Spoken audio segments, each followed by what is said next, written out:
मला जे जे ऐकत असेल त्यांनी हे लक्षात घ्यावं, धर्मांतरित बौद्ध आणि महार हे भिन्न भिन्न प्राणी आहेत, ते एक नाही. महारांची लोकसंख्या 80,06,060 आहे. या महाराष्ट्रामध्ये धर्मांतरित बौद्धाची लोकसंख्या 65,31,200 आहे. हे दोन वेगवेगळे लोक आहेत. 30-35 वर्षापासून मातंग नांग समाज आरक्षणाच्या उपवर्गीकरणाची मागणी करतो आहे. आंध्र प्रदेशात पेटवलेलं ते विस्तव आहे, तो दक्षिण भारतातून पुढे आला, तो विदर्भातून पुढे येऊ शकत नव्हता, म्हणून दक्षिणेमधून त्याला महाराष्ट्रामध्ये वाट करून दिली आणि त्याला महाराष्ट्रामध्ये पाठवलं. तुम्हाला परीक्षेला बोलावलं, परीक्षा भरवली, पेपरच दिला नाही, उत्तरं द्या म्हणून सांगितलं, कसे देणार? आम्ही सतत आणि सतत सर्वे करत, आमची टीम शासनाला मागत, सगळ्या विभागातून डेटा मागितला. बरेचसे लोक म्हणतात डेटा नाही, डेटा नाही, ह्या फालतूच्या गोष्टी आहे. अनुसूचित जातीचा 19 इंडिकेटरचा डेटा सेन्ससमध्ये आहे. एकाच लाईनमध्ये सर्व जाती आणि सर्व डेटा शासनाकडे आहे. बदर समितीची नियुक्ती सामाजिक न्याय विभागानं GR काढून केली. बदरनं कुणाकडे अहवाल सबमिट करायला पाहिजे होता? तो सामाजिक न्याय विभागाचे प्रधान सचिव त्यांच्याकडे करायला पाहिजे होता. सामाजिक न्याय विभागाचे मंत्री त्यांच्याकडे करायला पाहिजे होता. त्यांनी इथं न करता तो डायरेक्ट मुख्यमंत्र्यांकडे केला. मुख्यमंत्र्यांकडे 17 मार्चला तो अहवाल दिला. 1 एप्रिलला तो अहवाल मंत्रिमंडळात मांडला जातो. 17 ते 1 एप्रिल दरम्यान त्या अहवालात काय झालं हे त्यांनी जाहीर करावं. तो तसाच पडून होता का त्याच्यात फेरफार करण्यात आली, त्याच्यात आवश्यक ते बदल करण्यात आले, कुणाला खुश करण्यासाठी बदल केले किंवा नाही केले, त्याची पण खुलासा करणे गरजेचं आहे. मी सामाजिक न्याय विभागाचे जे मंत्री आहेत त्यांच्यासोबत 2 महिन्या अगोदर चर्चा केली होती आणि त्यांना म्हटलं होतं, पुस्तक द्यायला गेलो होतो, 10,000 कॉपी या पुस्तकाच्या खरेदी करा, समाजात वाटण्याकरता अवेअरनेस वाढलं पाहिजे. समाजाला काहीच माहीत नाही काय चालू आहे, उपवर्गीकरण म्हणजे काय हे समाजाला माहीत नाही. त्यांना हे सांगितलं की मग जर अनुसूचित जातीचं करता तर अनुसूचित जमातीचं का नाही? बरोबर, ते तर आमचे भाऊच आहे, दोघांचंही करा. संविधानिक आरक्षणात जसं आम्हाला आहे तसं त्यांना पण आहे. त्यांनी तो प्रश्न मुख्यमंत्र्यांसमोर विचारला, त्याचं काहीच उत्तर आलेलं नाही. महार समाजाबद्दल चुकीचं लिहिलेलं आहे.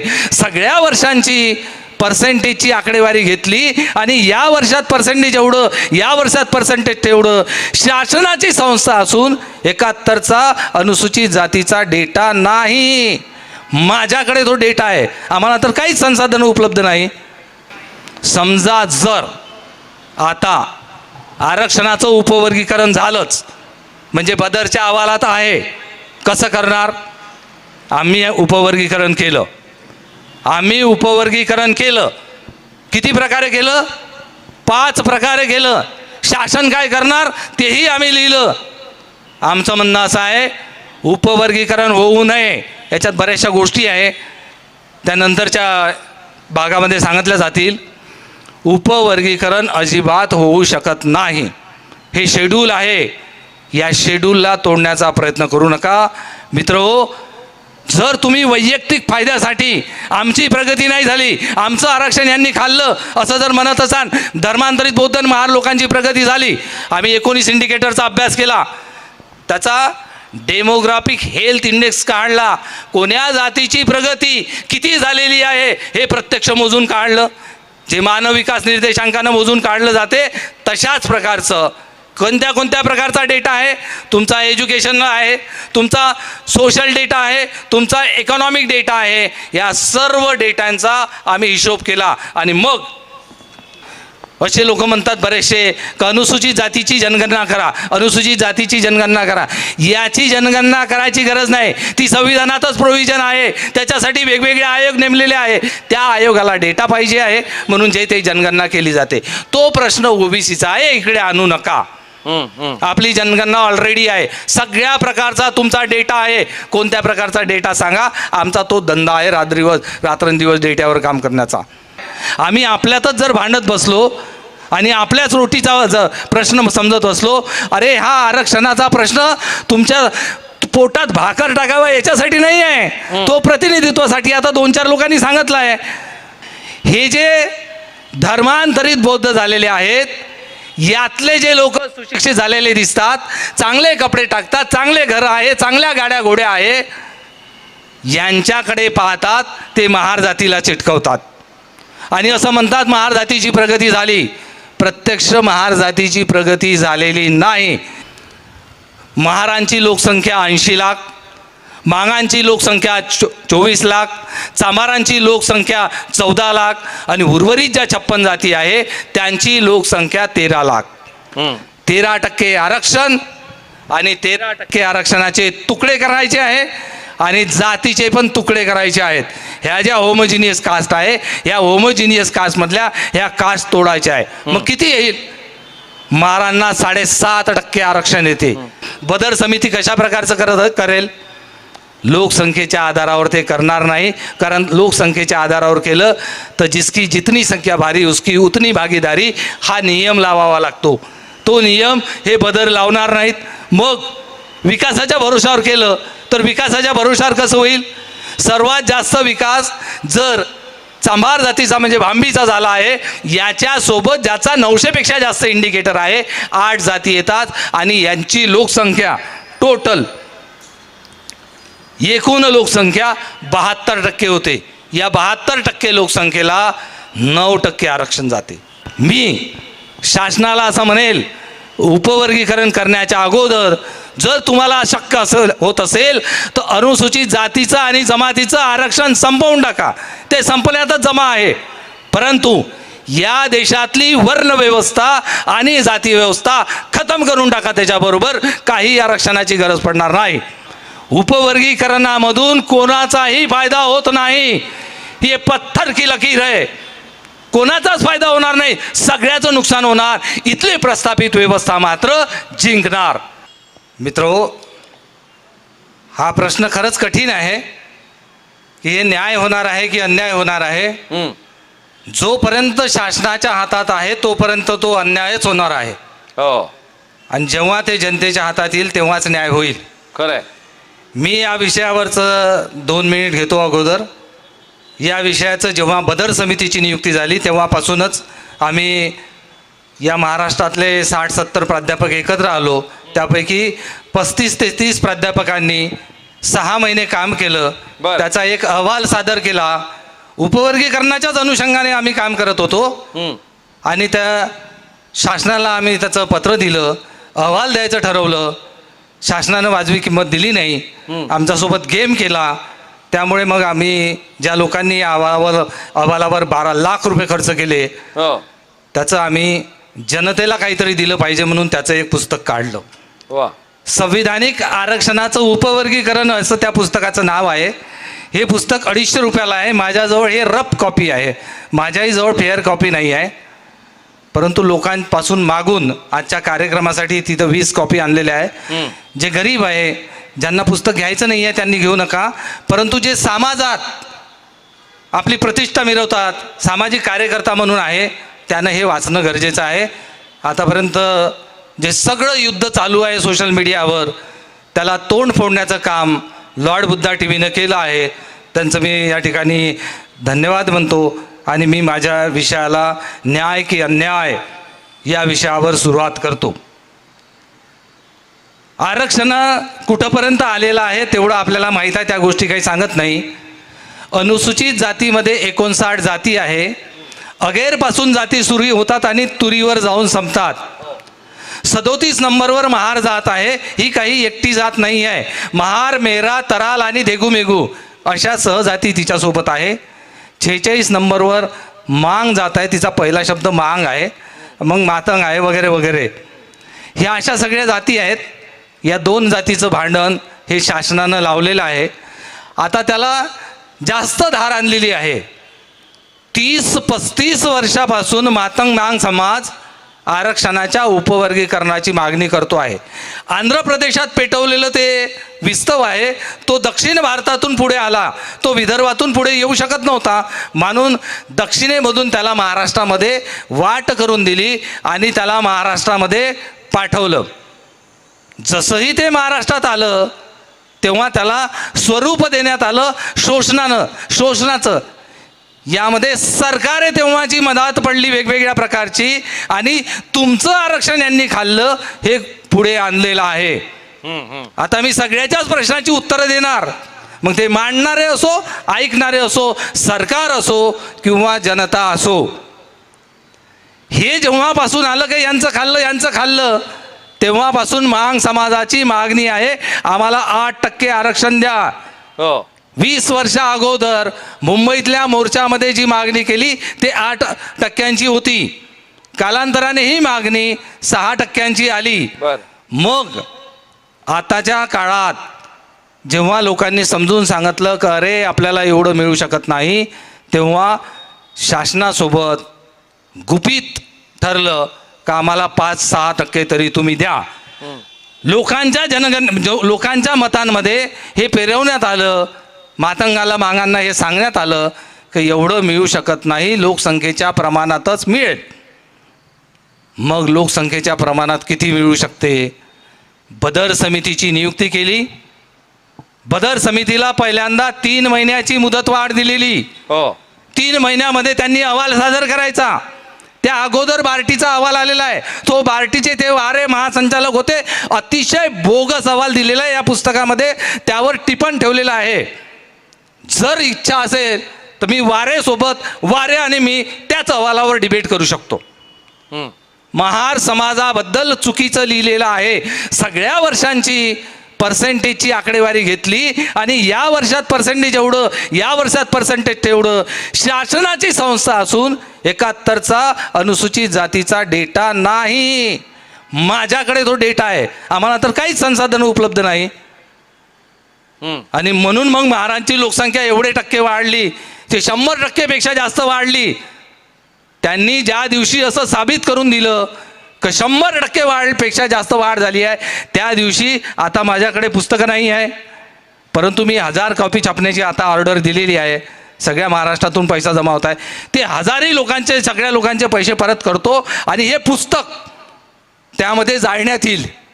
जर त्यांनी हे निश्चित करून दिलं की एवढं आलं, मग जर वाऱ्या चुकला आहे तर मग त्या विभागाचा सेक्रेटरी काय झोपला राहतो?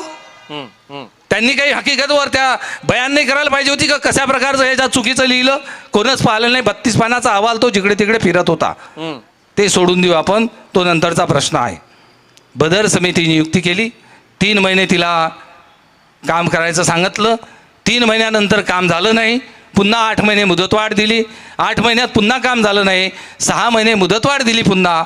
आता एकंदरीत तिचा कालावधी 17 महिन्याचा झाला. 17 महिन्याचा 15 मार्चला तो कालावधी संपला. 17 मार्चला त्यांनी अहवाल सादर केला. विचारात घ्या, जे काही टेक्निकल मुद्दे तुमच्यापाशी असतील त्याच्यामध्ये एक जोड गाडा. बदर समितीची नियुक्ती सामाजिक न्याय विभागानं GR काढून केली. बदरनं कुणाकडे अहवाल सबमिट करायला पाहिजे होता? तो सामाजिक न्याय विभागाचे प्रधान सचिव त्यांच्याकडे करायला पाहिजे होता. सामाजिक न्याय विभागाचे मंत्री त्यांच्याकडे करायला पाहिजे होता. त्यांनी इथं न करता तो डायरेक्ट मुख्यमंत्र्यांकडे केला. मुख्यमंत्र्यांकडे 17 मार्चला तो अहवाल दिला. 1 एप्रिलला तो अहवाल मंत्रिमंडळात मांडला जातो. 17 ते 1 एप्रिल दरम्यान त्या अहवालात काय झालं हे त्यांनी जाहीर करावं. तो तसाच पडून होता की त्याच्यात फेरफार करण्यात आली, त्याच्यात आवश्यक ते बदल करण्यात आले, कोणाला खुश करण्यासाठी बदल केले किंवा नाही केले त्याची पण खुलासा करणे गरजेचं आहे. मंत्रिमंडळात तो अहवाल ठेवला. 10-5 डोके होते त्या ठिकाणी, त्यांच्यासमोर तो अहवाल ठेवला. मी सामाजिक न्याय विभागाचे जे मंत्री आहेत त्यांच्यासोबत 2 महिन्या अगोदर चर्चा केली होती आणि त्यांना म्हटलं होतं, पुस्तक द्यायला गेलो होतो, 10,000 कॉपी या पुस्तकाच्या खरेदी करा समाजात वाटण्याकरता. अवेअरनेस वाढलं पाहिजे. समाजाला काहीच माहीत नाही काय चालू आहे, उपवर्गीकरण म्हणजे काय हे समाजाला माहीत नाही. त्यांना हे सांगितलं की मग जर अनुसूचित जातीचं करता तर अनुसूचित जमातीचं का नाही? बरोबर. ते तर आमचे भाऊच आहे, दोघांचंही करा. संविधानिक आरक्षणात जसं आम्हाला आहे तसं त्यांना पण आहे. त्यांनी तो प्रश्न मुख्यमंत्र्यांसमोर विचारला, त्याचं काहीच उत्तर आलेलं नाही. त्यानंतर 10 एप्रिलला पुन्हा शासनानं GR काढला की 15 तारखेपर्यंत हरकती सूचना द्या, 17, 18, 19 एप्रिलला त्यावर सुनावणी घेऊ. तो जयंतीचा काळ होता, सगळे लोक त्या ठिकाणी बिझी असतात. जयंतीच्या काळामध्ये समाज पेटून उठेल म्हणून पेटून उठू नये, या विषयाचं भांडवल समाजाच्या हाती जाऊ नये म्हणून तुमच्या मंत्र्यानं तुम्हाला लॉलीपॉप दिलं. हो, मंत्र्यानं लॉलीपॉप दिलं. काय दिलं की त्याची तारीख 30 वाढवली असं प्रेस नोट जाहीर केली. आणि तेही त्या प्रेस नोटवर असं म्हटलं, मुख्यमंत्र्यांसोबत चर्चा करून त्यांच्या मान्यतेने ते प्रेस नोट दिली. लक्षात घ्या, मी शासनामध्ये बरंच काम केलं आहे.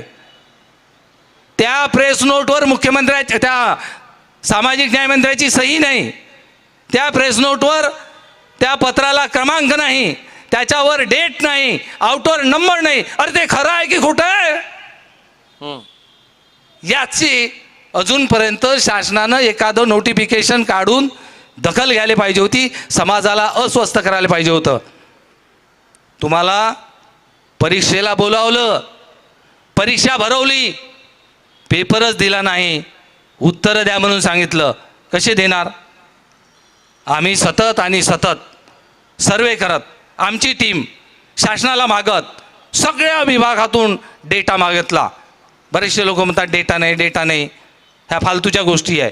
अनुसूचित जातीचा 19 इंडिकेटरचा डेटा सेन्ससमध्ये आहे. एकाच लाईनमध्ये सर्व जाती आणि सर्व डेटा शासनाकडे आहे. आम्ही तो सर्व डेटा घेतला आणि मग असं म्हटलं जाते की धर्मांतरित बौद्ध आणि महारांची प्रगती झाली. धर्मांतरित बौद्ध आणि महारांची प्रगती झाली, हे दोनही शब्द एकत्र वापरले जाते. मुळात मला जे ऐकत असेल त्यांनी हे लक्षात घ्यावं, धर्मांतरित बौद्ध आणि महार हे भिन्न भिन्न प्राणी आहेत, ते एक नाही. महारांची लोकसंख्या 80,06,060 आहे. या महाराष्ट्रामध्ये धर्मांतरित बौद्धाची लोकसंख्या 65,31,200 आहे. हे दोन वेगवेगळे लोक आहेत. आपण जातीचं जेव्हा बोलतो त्याला धर्म चिटकवत राहतो, असा काही भाग नाही. समजा जर आता आरक्षणाचं उपवर्गीकरण झालंच, म्हणजे बदरच्या अहवालात आहे, कसं करणार? आम्ही उपवर्गीकरण केलं. किती प्रकारे केलं? 5 प्रकारे केलं. शासन काय करणार तेही आम्ही लिहिलं. आमचं म्हणणं असं आहे, उपवर्गीकरण होऊ नये. याच्यात बऱ्याचशा गोष्टी आहे, त्यानंतरच्या भागामध्ये सांगितल्या जातील. उपवर्गीकरण अजिबात होऊ शकत नाही. हे शेड्यूल आहे, या शेड्यूलला तोडण्याचा प्रयत्न करू नका मित्रहो. जर तुम्ही वैयक्तिक फायद्यासाठी आमची प्रगती नाही झाली, आमचं आरक्षण यांनी खाल्लं असं जर म्हणत असाल, धर्मांतरित बौद्ध आणि महार लोकांची प्रगती झाली.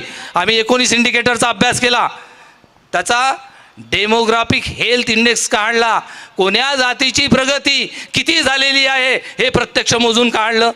जे मानव विकास निर्देशांकानं मोजून काढलं जाते तशाच प्रकारचं कोणत्या प्रकारचा डेटा आहे. तुमचा एज्युकेशन आहे, तुमचा सोशल डेटा आहे, तुमचा इकॉनॉमिक डेटा आहे. या सर्व डेटांचा आम्ही हिशोब केला आणि मग कोण्या जातीची प्रगती झाली. सर्वात जास्त प्रगती भांबी इन द सेन्स पहिला शब्द भांबी आहे, त्यांना चांभार असं म्हणतात. सर्वात जास्त प्रगती चांभार जातीची झाली आहे. जर महाराष्ट्राचा इंडिकेटर एक समजला आपण, पहा सगळ्या जाती आता तुम्ही लक्षात ठेवा, महाराष्ट्राचा इंडिकेटर एक समजला तर भांबी म्हणजे चांभार जातीची प्रगती जी आहे 0.941 आहे. बरं, 0.941 आहे. माला दासरी दुसरी जात आहे, त्याचा इंडेक्स 0.935 आहे. तिसरी जात खाटीक आहे, त्याचा 0.925 आहे. आणि हे महार नावाची जात आहे, हिचा इंडेक्स 0.920 आहे. राहिला मातंग, अशा बऱ्याच आहे, आता सगळ्यांचाच इंडेक्स आहे आपल्याकडे. हे जे आहे मातंग, या मातंगाचा इंडेक्स आहे 0.894. 900च्या जवळच आलेला आहे. थोडासा फरक आहे. अन्यथा हे पण जात आता अविकसनशील मध्ये आहे, हे पण जात अविकसनशील मध्ये गेली असती, अविकसित मध्ये राहिली नसती, परंतु इंडेक्स थोडा कमी आहे. ते अविकसनशील आहे हे निश्चितच आहे. मी तर पुस्तकात महार मांग तुलनाच करून टाकली आहे. 3-4 पानं लिहिले आहे वेगवेगळ्या इंडेक्समध्ये, त्यांचं बिहेवियर कशा प्रकारचं आहे ते लिहिलेलं आहे. एवढी जर प्रगती झाली आहे आणि महार जात जर एवढी मागं आहे, तर मग हा ढिंडोरा कशासाठी? हा ढिंडोरा याच्यासाठी आहे, हे जे धर्मांतरित बौद्ध झालेले आहेत, यातले जे लोक सुशिक्षित झालेले दिसतात, चांगले कपडे टाकतात, चांगले घर आहे, चांगल्या गाड्या घोड्या आहे, यांच्याकडे पाहतात ते महार जातीला चिटकवतात आणि असं म्हणतात महार जातीची प्रगती झाली. प्रत्यक्ष महार जातीची प्रगती झालेली नाही, यापेक्षाही प्रचंड मागं आहे. मिठा अय्यलवार नावाची जात आहे, लोकसंख्या कमी आहे, परंतु 0.568 त्याचा इंडेक्स आहे. हे कधी सुधारणार आहे? आम्ही आपल्यातच जर भांडत बसलो आणि आपल्याच रोटीचा प्रश्न समजत बसलो, अरे हा आरक्षणाचा प्रश्न तुमच्या पोटात भाकर टाकावा याच्यासाठी नाही आहे, तो प्रतिनिधित्वासाठी आता 2-4 लोकांनी सांगितलं आहे. अरे ही व्यवस्था तुमचं प्रत्येक बाबतीमध्ये प्रतिनिधित्व नाकारते, ते प्रतिनिधित्व निर्माण झालं पाहिजे, याच्यासाठी आरक्षणाचं प्रयोजन आहे. मी शासनाला असं म्हणेल, उपवर्गीकरण करण्याच्या अगोदर जर तुम्हाला शक्य होत असेल तर अनुसूचित जातीचं आणि जमातीचं आरक्षण संपवून टाका. ते संपण्यातच जमा आहे, परंतु या देशातली वर्ण व्यवस्था आणि जाती व्यवस्था खतम करून टाका. त्याच्याबरोबर काही आरक्षणाची गरज पडणार नाही. मित्रहो, आता गरज आहे आपली का आपल्याला किती वाटा आला असेल, किती वाटा आला असेल. लोकसंख्येचे आकडे घ्या. 2027ची जनगणना व्हायची आहे, ते टॅबवर होणार आणि ते आकडे येणार, कधीतरी येणार. असे लोक म्हणतात बरेचसे का अनुसूचित जातीची जनगणना करा, अनुसूचित जातीची जनगणना करा. याची जनगणना करायची गरज नाही, ती संविधानातच प्रोव्हिजन आहे. त्याच्यासाठी वेगवेगळे आयोग नेमलेले आहे, त्या आयोगाला डेटा पाहिजे आहे, म्हणून जे ते जनगणना केली जाते. तो प्रश्न ओबीसीचा आहे, इकडे आणू नका. आपली जनगणना ऑलरेडी आहे, सगळ्या प्रकारचा तुमचा डेटा आहे. कोणत्या प्रकारचा डेटा सांगा, आमचा तो धंदा आहे रात्रंदिवस डेटावर काम करण्याचा. महारांची लोकसंख्या 80 लाख, मांगांची लोकसंख्या 24 लाख, चांभारांची लोकसंख्या 14 लाख आणि उर्वरित ज्या 56 जाती आहे त्यांची लोकसंख्या 13 लाख. 13% आरक्षण आणि 13% आरक्षणाचे तुकडे करायचे आहे आणि जातीचे पण तुकडे करायचे आहेत. ह्या ज्या होमोजिनियस कास्ट आहे, ह्या होमोजिनियस कास्टमधल्या ह्या कास्ट तोडायच्या आहे. मग किती येईल? महारांना 7.5% आरक्षण येते. महार जातीला हे लक्षात घ्या, 7.5% आरक्षण येते. आणि कितीही आपटलं आणि कितीही शासनाच्या मागं लागलं तरीही जर शासनानं दिलं आणि प्रामाणिकपणे जर केलं, हे लोकसंख्या शास्त्राच्या भरोशावर आहे, तर मातंगाला ह्या मांग जातीला टोटल 2.5% आरक्षण येते, चांभार जातीला 1.5% आरक्षण येते आणि उर्वरित ज्या 56 जाती आहे त्याला 1.5% आरक्षण येते. 13% आरक्षण संपलं आणि जाती पण संपल्या. म्हणजे 1.5%मध्ये सर्व 56 जाती कोमाव्या लागतील, तेव्हा तुम्हाला त्याच्या विकासाचा काही प्रश्न दिसत नाही. आणि एकटीच जात मागते आहे.